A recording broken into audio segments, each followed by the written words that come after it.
Hello? Are you there? So you made it out. Good. I want to hear all about it, but it's complicated. After Fade Routha was spotted in Arakeen, Mother and Father have put me on lockdown. For different reasons, of course. Father thinks the Harkonnen want to abduct and force me to submit to the betrothal with Fade. Mother, well, she's more worried about my meeting Zentara without a chaperone, I think. We've got history. Speaking of the most wanted man in the Imperium, he's disappeared again, hasn't he? Did he say when he'll make contact? The man is frustratingly hard to pin down. He does love playing the dashing outlaw. I'll reach out again when I can find the time. Be safe.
Very good.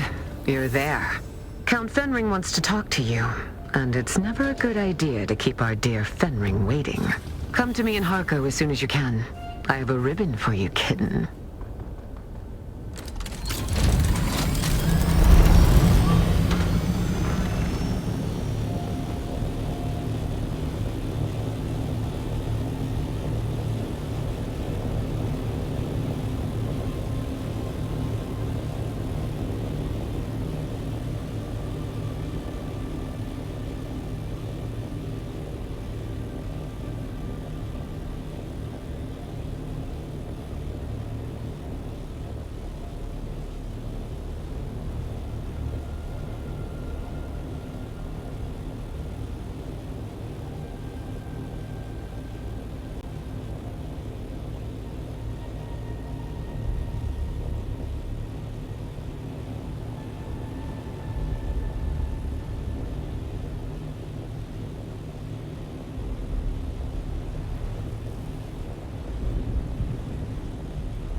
Kitten is back.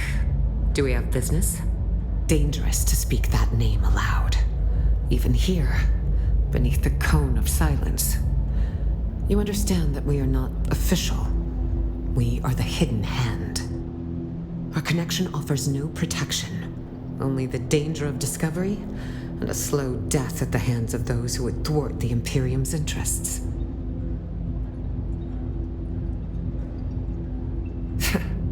You better be. Dangerous times for us all.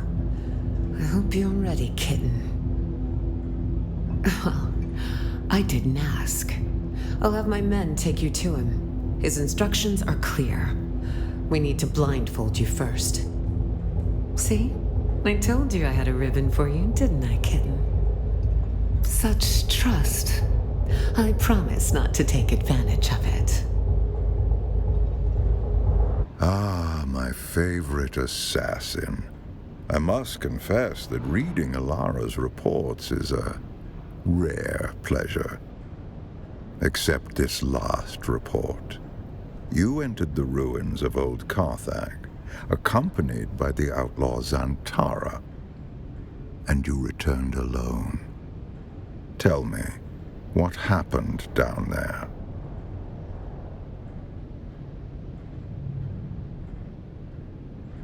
As a Mentat, your mind is a fortress built on logic and reason. Yet even the most impregnable fortress conceals hidden gates. Tell me what transpired. Spare no detail. The Bene Tleilax, a nest of spiders that burned with Old Carthag, or so I thought. And you, a Gola, the flesh of the fallen, reborn. Fascinating. Your service has earned you answers. Ask. They were the first sign that the Bene Tleilax were not done with Arrakis. My agents began reporting stir-ups among the minor power players. We quickly discovered that these were Tleilax agents, but that they were Gola was unexpected. Nevertheless, I could not allow them to destabilize the region. We must each do our part, and the spice must flow. Years ago, my informants traced some unusual activity in Carthag to a Bene Tleilaxu lab. Before we could investigate further, the city was destroyed. The destruction of Old Carthag is considered a terrible accident. But was it? I believe it was the Tleilaxu who destroyed the city. A monstrous choice. Destroying innocent lives to cover their profane works. Unlike clones, who are grown from living cells, Gola are grown from the flesh of one who has died. The process of doing so is knowledge known only to the Bene Tleilax. They make a fortune dealing their blasphemous wares across the Imperium. Spoiled Na Familia will pay extraordinary sums to have their favorite pet or retainer resurrected. But they are never quite the same. No Gola has the memories of its original host. No Gola remembers who they are. If you value the past, or the mind, then Gola are worthless. Indeed, you are a refinement. Your compulsion doesn't drive you to madness as it did the ones who came before you. You have a great deal of imprinting. You can learn skills that take decades to develop in a short amount of time. And, fascinatingly, you don't have the appearance of whoever you are originally grown from. Perhaps that is the clue. You must have been someone with a recognizable face. The Bene Tleilax are forced to hide you in plain sight. It seems highly unlikely. Such experiments would be psychologically unstable. It's plausible. You seem designed to to be anonymous. Perhaps we can discover the answer together. Recently, there has been a string of murders in Arrakeen. The victims have all been my agents at one time or another. A Tleilax retaliation for your efforts on my behalf. My chief inspector believes so. Travel to Arrakeen. Find my investigator in the Imperial Consulate. He'll be thrilled to have the help. I expect nothing but excellence from you. Report to Alara when you are done. I will continue research into your origins.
Well, if it isn't Fenring's pet puzzle box. Last we met, there was a Sardaukar blade against your throat, and I was debating how best to make you scream. Careful, prisoner. I might start thinking you're trying to scare me. Threats and promises. Sounds about right. Let's get this going before the killer makes a third option. We don't have time for guesswork, but rushing breeds mistakes, and mistakes mean more blood on the streets. This killer is methodical, precise, and they won't stop until the job's done. There's a pattern to the victims. Find it, and you might catch them in the act. If the killer's still here, and we believe they are, then this is our best and maybe only chance to stop them. And make no mistake, if the Bene Tleilaxu are involved, this isn't just a string of murders. It's a purge, carefully planned and devastating. A threat not only to Arakeen, but to the stability of the entire Imperium. There is no we. You go out and dig. I stay here and wait for the results. Don't come back empty-handed. They were competent, trained, and experienced. But skill only gets you so far when someone's watching your every move. They ran into something or someone they didn't expect. That's why they're dead now. No one's been able to stop whatever's behind this yet. You want suspects? Count Fenring has enemies stacked like sandbags. Some want him dead, some want him ruined, and the rest are just waiting to see which comes first. I am doing that very thing, am I not? The Sheriff of Arakeen has many opinions. One of them is that I should stay out of his way. For now, it's sufficient that I remain in the shadows. You're not Fenring's only pet. He's got a whole shelf of broken things he likes to wind up and watch. Start with the engineer, Austin Lath, on the upper level of the Seleucid Bull. The last two victims were known associates. He must be mixed up in this somehow. He's not out on the floor with the common drinkers, if that's what you're thinking. Lath sticks to the back rooms, quiet, curated, and expensive enough to keep the rabble out. Of course not. They are restricted to patrons of higher standing than prisoner. You'll have to speak with the barman on the upper level of the Seleucid Bull, Alistair Chin. Either he or their security man, Ugo Firenze, can provide access. Agent doesn't mean what you think here. Fenring's people aren't all cloak and dagger types. More like a specialized bunch of killers and survivors. You fit in better than you realize. Lath had an assistant, Hester Krimt. Talk to her. She's a smart girl. Does most of his work, then earns her hazard pay swatting hands from randy officers on the upper level of the Bull. We have a prevailing theory, yes. You've just come from Carthag, have you not? Then you felt it. The way the air there hums. Like the place is still screaming. That wasn't war. Wasn't Harkonnen spite. That was Tleilaxu work. Precise and measured erasure. And these killings bear the same signature. Makes a tidy cover story, wouldn't you say? The Tleilaxu had a secret foothold under Carthag. You saw it. Hidden labs. Vaults full of nightmares. Things that don't belong on any world. Then someone found it. And when it wasn't secret anymore, they burned the city to cover their tracks. It would seem that the Tleilaxu believe that, yes. I believe the exact who of it doesn't really matter anymore. For the Tleilaxu, a single breach warrants annihilation. They'll burn the whole house down just to kill the mouse. Then they're not done burning. They'll keep going house by house, room by room, name by name, until the scent's gone and the ash settles. If only I had a dossier and a drink menu. Find the man. You'll learn more in 5 minutes than I could tell you in 10. Should you require further guidance, return to me.